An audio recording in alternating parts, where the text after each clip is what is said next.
Það eru frábær leikur hjá ykkur í kvöld. Hvað breyttist í hálfleik?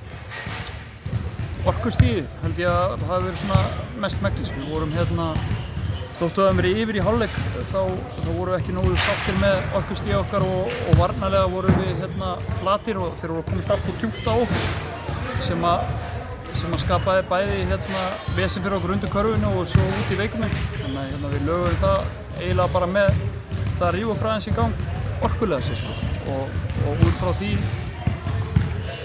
fór þetta svona. Frábær leikur hjá þér í kvöld, 19 stig, 8 stóðsendingar, 7 fráköst og Hjalti gefur þér ekki sekúndu í fjórða leikluta til þess að klára þrefalda törnur. Hvernig stendur á því? Það eru kostir og gallar að hafa bróðir sér sem þjálfara. Hann greinilega ekki sáttur með það að ég bara ná þessu og þannig að af því að hann hefur ekki náð þessu sjálfur ég veit það ekki. Þannig að þetta er eitthvað. Já.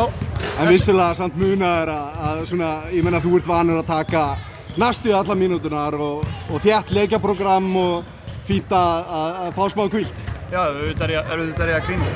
Þetta er bara skiptir líka máli að fá sem flesta í rytma og fá sem flesta í sync við liðið. Þannig að ef ég get spilað svona lítið í hverjum leik og leikurinn fer svona þá tekið það allan dag.